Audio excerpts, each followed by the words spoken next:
kita akan membahas mengenai MTBS, MTBM, dan gizi buruk. Di mana dalam MTBS dan MTBM ini pada umumnya kita di desa sudah mengerti. Cuman di sini ada pengisian formulirnya. Untuk mengingatkan kembali, formulirnya ada 2, yaitu 2 bulan, kurang dari 2 bulan seperti ini. Misalnya nanti kita sesuaikan, ada identitas, keluhannya, klasifikasinya, dan tindakan pengobatan. Dan begitu juga MTBS. MTBS dimulai dari 2 bulan sampai 5 tahun. Nah, MTBS yang sebelumnya tidak ada sanggahnya, sekarang ada sanggahnya. Nah, di dalam pengisian MTBS ini kita awali dulu dengan identitas anak. Di mana identitas anak ini kita harus pengisiannya harus tidak boleh ditinggal satu persatu, karena kalau ditinggal satu persatu takutnya nanti tidak terisi. Karena di sini kita harus mengisi semuanya, mulai dari tanggal kunjungan sampai klinik, terus alamatnya lurus dulu kita mengisi, baru ke bawah, lurus ke bawah, lurus ke bawah, dan begitu seterusnya. Kalau seperti itu dalam pengisiannya, insya Allah tidak akan ada yang tertinggal. Di sini tidak bisa semua paham. Nah, selanjutnya kita masuk ke penjelasannya mengenai tanda-tanda bahaya. Tanda-tanda bahaya itu kita lihat dulu di gejalanya. Tanda bahaya di gejalanya kita lihat dulu apakah terdapat 1 atau lebih gejala tanda bahaya. Kemudian ini dimasukkan ke gagal jantung paru. Klasifikasinya gagal jantung paru, tindakan pengobatannya, lakukan bantuan hidup dasar, kemudian rujuk segera. Dan kemudian terdapat 1 atau lebih dari tanda yang berikut ini: tidak bisa minum atau menyusui, memuntahkan semua makanannya, pernah kejang selama sakit ini, ditemukan salah 1 atau lebih. Nah, ini diklasifikasikan ke dalam penyakit sangat berat. Nah, untuk penyakit sangat berat ini ditindakannya, pokoknya semua klasifikasi tindakannya ada di badan. Tidak bisa kita membuat sesuka hati dalam melakukan tindakannya. Jika sedang kejang, beri diazepam. Nah, jika ada tidur, pastikan tidak ada sumbatan jalan nafas, berikan oksigen, cegah agar gula darah tidak turun, dan jaga tubuh anak tetap hangat. Selanjutnya baru kita merujuk. Kemudian jika tidak terdapat salah satu gejala atau tanda gejala di atas, kita bikin stabil. Nah, di sini nih, seandainya dia tidak ada salah satu pun masalahnya, tidak ada, dibikin sini stabil. Stabil berarti di tindakan pengobatannya kosong. Sudah paham? Nah, seterusnya kita masuk apakah anak batuk dan atau sukar nafas. Kalau dia batuk, di checklist yang tanda ya. Kemudian ditanyakan berapa lama dia batuk, ditulis, dihitung nafas dalam 1 menitnya berapa, ada tarikan dinding dada ke dalam, ada wheezing, saturasi oksigennya berapa. Nah, setelah kita melakukan penilaian ini, baru kita bisa mengelompokkan atau mengklasifikasinya kemana. Nah, kita harus berpatokan ke bagan. Nah, di sini sudah ada pneumonia berat, ada pneumonia, ada batuk bukan pneumonia. Nah, jika kita sudah masuk ke klasifikasi, tindakan pengobatannya ada di sini. Jadi kita semua harus punya bagan. Nah, kalau yang tadi itu demam, diare. Nah, diare dia lagi ibu, diarenya berapa lama dia diare? Terus ada darah dalam tinjanya. Kemudian keadaan umum anak bagaimana, matanya. Pokoknya semua penilaian ada di sini. Setelah kita dapatkan, kita klasifikasikan lagi dan kita lihat lagi ke buku bagan. Nah, untuk diare di sini ada dehidrasi, diare dengan dehidrasi berat, ada diare dehidrasi ringan dan sedang, ada diare tanpa dehidrasi, ada diare resisten berat, ada diare resisten dan disentri. Nah, semua pengobatan untuk anak di bawah 5 tahun, kita pengobatannya berdasarkan tindakan yang ada di bagian ini. Jika tidak ada klasifikasi berat lain, beri cairan untuk dehidrasi berat dan tablet zinc. Jika anak juga mempunyai klasifikasi berat, segera kita rujuk. Nah, di sini dehidrasi ringan sedang lagi. Kalau kita temukan tanda-tanda dan gejalanya, kita beri cairan, tablet zinc, makanan sesuai rencana terapi B. Jika terdapat klasifikasi berat lain, kita rujuk segera. Jika masih bisa minum, berikan ASI.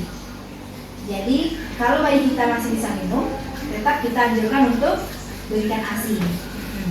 Kemudian, diare tanpa dehidrasi. Kita berikan cairan, tablet zinc tetap ya, selama 10 hari. Kemudian, makanan sesuai rencana terapi A. Kunjungan ulangnya 2 hari lagi jika tidak ada perbaikan. Nasihati kapan harus kita kembali lagi. Nah, di sini penting sekali bagi kita terhadap pasien untuk mengingatkan kapan dia harus kembali lagi. Kemudian diare persisten berat, atasi dehidrasi dulu sebelum kita merujuk, kecuali ada klasifikasi berat lain untuk merujuk. Kemudian diare persisten, kita berikan uralit, tetap berikan zinc, kemudian kunjungan ulangnya 2 hari lagi. Serta nasihatkan kepadanya untuk kembali segera. Kemudian untuk disentri, berikan uralit tetap, zinc tetap, nasihati pemberian makan, beri antibiotik yang sesuai. Kemudian kunjungan ulang 2 hari lagi. Dan tidak lupa kita menasihati kapan harus kembali segera. Nah, selanjutnya, apakah anak demam? Kita tanyakan dulu, apakah anak kita itu demam atau tidak. Kalau iya, kita checklist di tanda iya. Kalau tidak, di tidak. Kemudian kita perhatikan suhunya berapa, tanyakan lagi. Kemudian yang harus kita perhatikan juga sini penting, apakah dia tuh tinggal di daerah endemis malaria atau tidak. Di sini jangan lupa kita menceklisnya ya. Jika daerah non endemis, tanyakan riwayat bepergian ke daerah endemis malaria dalam 2 minggu terakhir dan tentukan daerah endemis sesuai tempat yang dikunjunginya. Nah, jika kita temukan dia demam tadi, kita tidak lupa menanyakan sudah berapa hari dia demam. Jika lebih dari 7 hari, apakah demam terjadi setiap hari? Nah, kita tanyakan, apakah sudah pernah minum obat anti malaria? Kemudian, apakah anak pernah sakit campak dalam 3 terakhir? Nah, lihat ada pemeriksaan adanya kapuk duduk, lihat adanya penyebab lain dari demam, lihat adanya tanda-tanda campak saat ini. Nah, di demam ini klasifikasinya ada penyakit berat dengan demam, malaria, demam mungkin bukan malaria, penyakit berat dengan malaria, demam bukan malaria, campak dengan komplikasi berat, campak dengan komplikasi pada mata dan atau mulut. Kemudian kalau tidak, kalau seandainya campak sekarang atau dalam 3 bulan terakhir tidak ada, termasuk dengan campak, di klasifikasi tindakannya kita harus cocokkan sesuai di dalam pengobatannya, kita harus menyesuaikan dengan klasifikasi diagnosanya. Kemudian jika demam 2 hari sampai 7 hari, apakah demamnya mendadak? Apakah badan teraba dingin?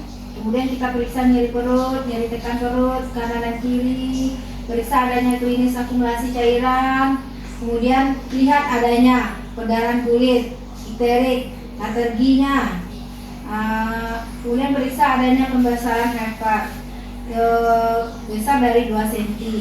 Kemudian kita masukkan ke klasifikasi dan tidak lupa pula kita melihat ke tindakan pengobatan. Apakah anak mempunyai masalah telinga? Seandainya kita tanyakan apakah anak mempunyai masalah telinga, nah, seandainya tidak ada, berarti di klasifikasi kita bikin stabil dibikin. Nah, tapi kalau ada, sesuaikan dengan bagannya, termasuk kemana dia, terus kita sesuaikan dengan tindakan pengobatannya. Dan seperti itu, selanjutnya kepada gizi juga, status gizinya ada. berat badan, tinggi badan anak, nilainya harus jelas dulu, baru kita bisa mengisi di dalam penilaian gizinya, baru bisa masukkan ke klasifikasi. Nah, itu gunanya tadi di dalam melakukan pengidentasian, ini harus terisi semua. Jadi kalau ini terisi semua, kita bekerja untuk selanjutnya mudah. Nah, memeriksa anemia, kita lihat kalau anemia kan bisa dari mata anak, kita lihat pucat dari kulitnya, dari bibir, apakah nampak pucat atau tidak, atau kalau sudah ada dia, kalau dari pasien ulang berarti dia sudah ada melakukan pemeriksaan HB. Kita jangan lupa sampai tidak ditulis di sini. Kemudian memeriksa status HIV, apakah ibu atau anak pernah dites HIV? Kita tanyakan. Jika ya, diconteng di dia, kemudian kita tentukan status HIV-nya. Positifkah apa negatif?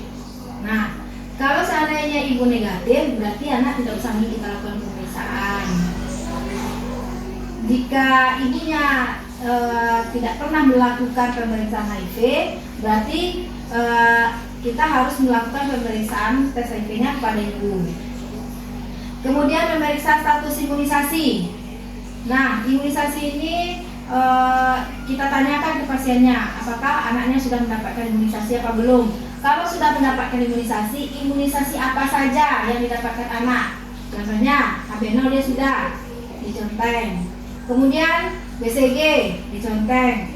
Nah, seandainya di sini ada dia yang belum dapat imunisasi, harusnya dia sudah dapat imunisasi. Kalau pada saat itu memungkinkan kita untuk melakukan imunisasi, nah di tindakan sini kita bikin untuk melakukan tindakan imunisasi apa yang harus kita berikan. Begitu juga dengan pemberian vitamin A. Jika seandainya dibutuhkan dia pemberian suplemen vitamin A, kalau seandainya kalau ya di sini tetap ya di sini, berarti kita lakukan. Tapi kalau tidak usah di sini, tetap tidak. Dalam pemberian vitamin A, kan kalau di posyandu cuma 2 kali dalam setahun. Nah, khusus untuk di kunjungan sini, kalau seandainya harus kita berikan, tetap kita berikan. Kita harus menunggu pas di posyandu. Di sini adik-adik semua paham? Nah, kemudian menilai masalah atau keluhan lainnya. Di sini kita tanyakan lagi, apakah ada dia keluhan yang lain. Kalau ada, kita tulis di sini. Kalau seandainya tidak ada, kita bikin stabil. Kemudian lakukan penilaian pemberian makanannya. Jika anak berumur kurang dari 2 tahun atau gizi kurang atau gizi buruk tanpa komplikasi atau anemia dan anak tidak akan dirujuk segera. Nah, kita tinggal menanyakan ke ibu dan melihatnya, terus kita mencontreng. Ya, ada yang tanyakan ibu-ibu dan semua? Nah, untuk lebih pahamnya kita, bagusnya kita mengimplementasikan langsung ke pasien. Nah, untuk selanjutnya kita masuk ke, nanti kita coba cari pasien dulu. Kalau ada anak nanti kita cobakan biar kita lebih paham ya.